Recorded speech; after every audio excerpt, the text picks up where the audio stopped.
بسم اللہ الرحمن الرحیم۔ کھیتی کی بٹائی یعنی مزارعت کے احکام۔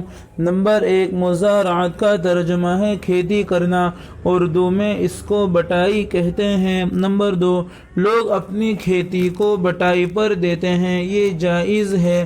نمبر 3، کھیتی میں 4 چیزیں استعمال ہوتی ہے۔ نمبر 4، پہلی چیز زمین، نمبر 2 بیج، نمبر 3 ہل اور بیل، نمبر 4 محنت۔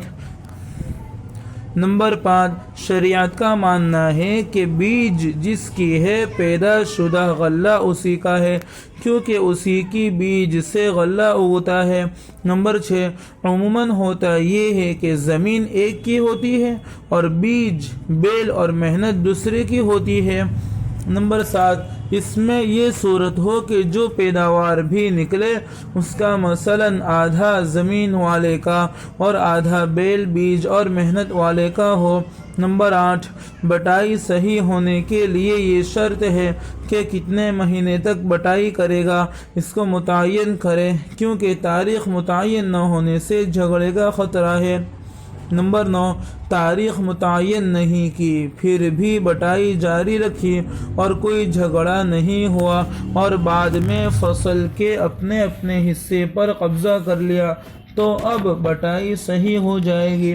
نمبر 10، اگر یوں شرط رکھی کہ مثلاً پہلے 100 کلو مجھے دے دو، اس کے بعد باقی فصل کو 2 حصوں میں تقسیم کرو تو یہ جائز نہیں ہے، کیونکہ اگر صرف 100 کلو ہی پیدا ہوا تو دوسرے کو کیا ملے گا، اس لیے شرکت سب کو شامل ہونی چاہیے۔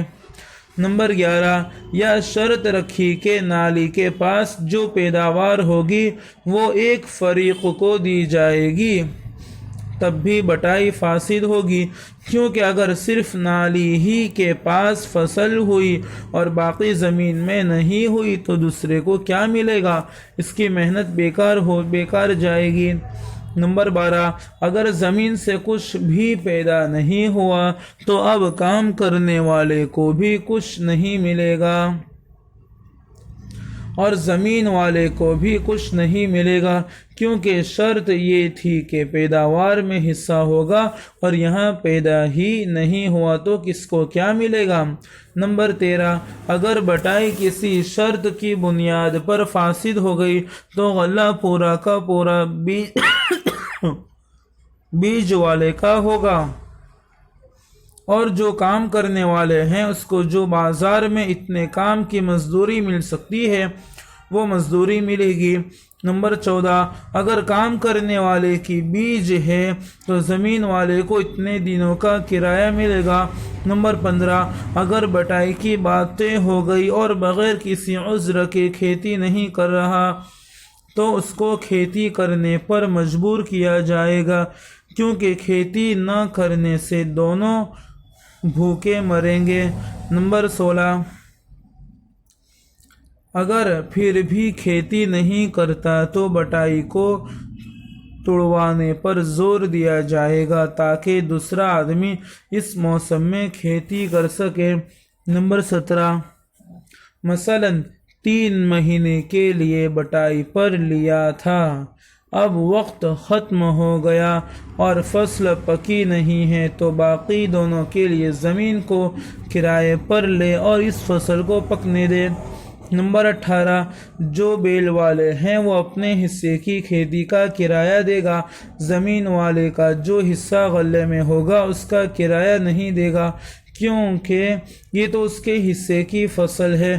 نمبر 19، مثلاً آدھی فصل پر بٹائی تھی اور 1 مہینہ اور فصل کو کھیت میں رکھنا ہے جس کی پوری اجرت 100 درہم ہے تو 50 درہم اجرت دے، کیونکہ باقی 50 تو زمین والے کے حصے کا ہے۔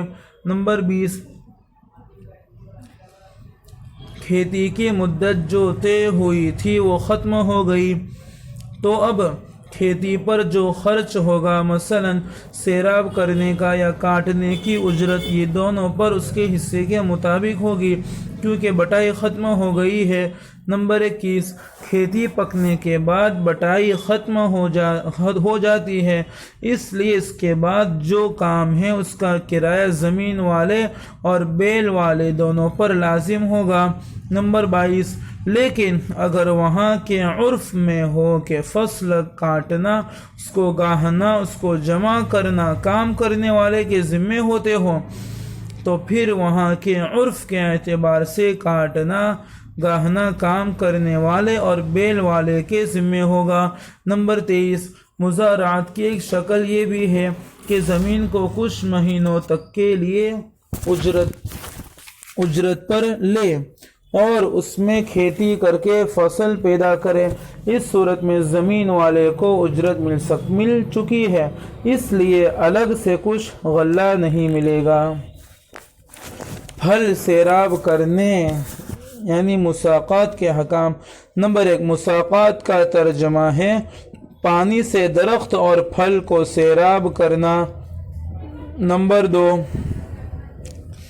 پھل سیراب کرنے میں بیج کا استعمال نہیں ہوتا ہے، بیل کی بھی ضرورت نہیں ہے، صرف محنت، نگرانی اور پانی پلانے کی ضرورت پڑتی ہے۔ نمبر 3، اس لیے اگر مساقات فاسد ہو جائے تو جس کا درخت ہوگا اسی کا پھل ہوگا اور کام کرنے والے کو اس کی بازار کی مزدوری ملے گی۔ نمبر 4، مساقات کی ایک شکل یہ ہے کہ پانی پلانے کی مزدوری نقد درہم یا نقد پھل میں لے لے اور پھل پیدا ہونے میں حصہ داری نہ کرے، یہ شکل اجرت کی ہوگی۔ نمبر 5، دوسری صورت یہ ہے کہ جتنا پھل پیدا ہو اس میں 1/3 یا آدھا لے، اس کو مساقات کہتے ہیں، یہ جائز ہے۔ نمبر 6، پھل اتنا چھوٹا ہو کہ پانی پلانے سے ابھی اور بڑھے گا، تب تو مساقات جائز ہوگی۔ نمبر 7، اور اگر پھل اتنا بڑا ہو گیا ہو کہ پانی پلانے سے اب مزید بڑا نہیں ہوگا تو مساقات جائز نہیں ہے، اب اجرت کی شکل ہو جائے گی کیونکہ پانی کا اثر پھل پر نہیں پڑا ہے۔ نمبر 8، درخت والا یا کام کرنے والے کا انتقال ہو جائے تو مساقات ختم ہو جاتا ہے، اس لیے کہ اب عاقدین نہیں رہے۔ نمبر 9، جس طرح اجارہ عذر سے ختم ہو جاتا ہے اسی طرح مساقات بھی عذر سے ختم ہو جاتا ہے، باقی احکام وہی ہے جو مزارعات میں گزرے۔